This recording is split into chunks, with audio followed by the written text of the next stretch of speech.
चारों भ्राताओं का विवाह राम जी के संग हुआ है और इतनी धूमधाम आनंद के बीच में एक अनकहा व्यवधान है जो सब जानते हैं, परंतु फिर भी वो पल हृदय में आने पर ही समझ आते हैं। ये पल है विदाई के पल। अभी तक तो आनंद हो रहा था ना, अब एक तरफ जनकपुर की सारी माताएं हृदय को छोटा कर कर नयन सजल कर बैठी हैं। और आप जानते हैं जब विदाई होती है तो क्या करना चाहिए, क्या करते थे हमारे बड़े बूढ़े, क्या कहते हैं हमारे शास्त्र, कि जाते हुए बेटी को सिखावन देनी चाहिए। बेटी को सीख देने में बड़ा अच्छा दहेज का सामान दे दिया, बहुत अच्छे गहने दे दिए, वेशवागे दे दिए, लेकिन यदि ऐसी सीख न दी तो फिर क्या दिया।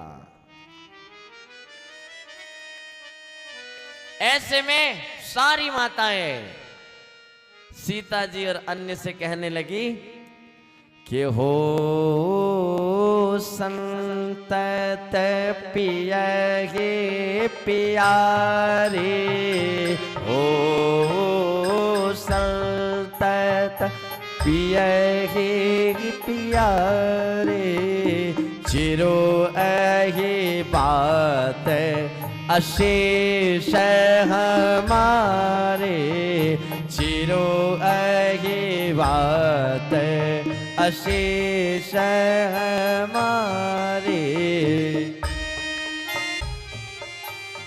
सासु ससुर गुरु सेवा करे हो, सासु ससुर गुरु सेवा करे हो, पति रुख लखी आयसो अनु से हो, पति रुख लखी आयसो अनुसरे हो।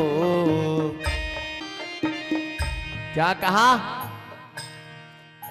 आजकल का समय तो इतना भयंकर आ गया है महाराज कि घर वाले पहले ही दिन ये सिखावन देते हैं कि थारे कोई ऊंची नीची हो जावे तुम्हारी बाई तू तो पाछी आ जा। मैं केवल शादी की बात नहीं कह रहा हूं, क्या किसी भी जगह पर कोई बच्चा स्कूल जा रहा है, क्या तेरा मन नहीं लगे मैडम डांटे तो पढ़ाई छोड़ के आ जाना, क्या ऐसा कह सकते? कोई बालक है जो नौकरी के पहले दिन जीविका के लिए आजीविका के लिए जा रहा है, क्या उसे कह सकते हैं कि तेरा वहां काम में बॉस तेरे को डांटे दिक्कत हो तो वापिस आ जाना? हमेशा जीवन के हर मुकाम पर हमारी भावना यह है कि यह दायित्व हमें परमपिता परमेश्वर ने दिया है और इस दायित्व का निर्वहन करना, अपने अंदर उस शील को प्रकट करना, अपने अंदर उस धीरज को प्रकट करना, अपने भीतर उस तपस्या को प्रकट करना जिसके सहारे भयंकर से भयंकर मार्ग से भी तू गुजर जाए, तू पीछे ना आए। और घर की परिस्थितियां विकट हो तो तुझ में वो बल है, तू देवी का स्वरूप है, तू सारे घर को जोड़ना। वो अलग अलग मणि है ना, एक धागा बनके एक माला बना लेना अपने परिवार की, जिस समाज में, जिस घर में, जिस पड़ोस में रहे, अपनी महक फैलाना। और क्या कहा? सास ससुर और गुरु की सेवा करना और सदैव पति से रुख मिलाकर चलना, पति से रुख मिलाने की बात। और मैं जानता हूं, मैं खुद भी डॉक्टर हूं, मेरी 26 वर्ष की आयु है, आजकल केवल पति को पत्नी को ही नहीं, पति को भी रुख मिलाना चाहिए। लेकिन हमारी मानसिकता इतनी एकाकी हो गई है, हम इतने सेल्फिश हो गए हैं, इतने स्वार्थी हो गए हैं कि खुद के अलावा किसी को देखते ही नहीं है। पति क्या, पत्नी क्या, माता क्या, पिता क्या, सास क्या, ससुर क्या, मैं। इसीलिए जो व्यक्ति धर्म ग्रंथों का आश्रय लेते हैं उन्हें मार्ग पता चलता है कि आखिर मार्ग क्या है, आखिर चलना कहां है।